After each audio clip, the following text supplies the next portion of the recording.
Uy, musta? Samahan niyo ako sa mahabang biyahe. I mean, malaking gasto sa Grab. Yun lang. Kasi, ayun, kailangan kong magpa-interview sa The Medical City. Ang malala, sumabay siya sa St. Luke. Wala akong choice. Kailangan kong isuko yung St. Luke kahit gustong gusto ko rin yun. Pero, mas nararamdaman ko yung puso ko sa The Medical City. Ang malalang nangyari pa ngayon, guys. Kabadong-kabado ako. Kasi, late lang naman ako ng 40 minutes sa interview ko dahil sa traffic. Anong ba magagawa ko? Ang layo-layo naman kasi ng Cavite. Diba? Malayo na, magastos pa. Wala tayong magagawa. Pero sobrang thankful ko kasi sobrang bait ng HR na pagbigyan pa rin tayo may interview. Bahala na kung ano mangyari.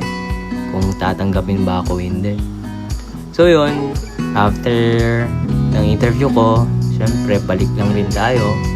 Easy 2K lang rin talaga yung isang araw, kakagrab natin.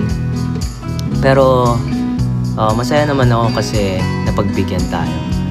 Then yun, dumating na rin guys agad yung result within the day. Natanggap tayo sa The Medical City.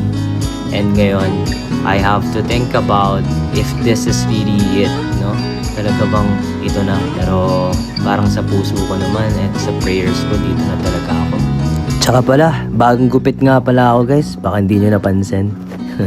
Hindi, joke lang. Baka may magandang plano si Lord for me here. And sana talaga maging masaya yung journey ko. So, ito na guys. Contract na tayo. So, let's go!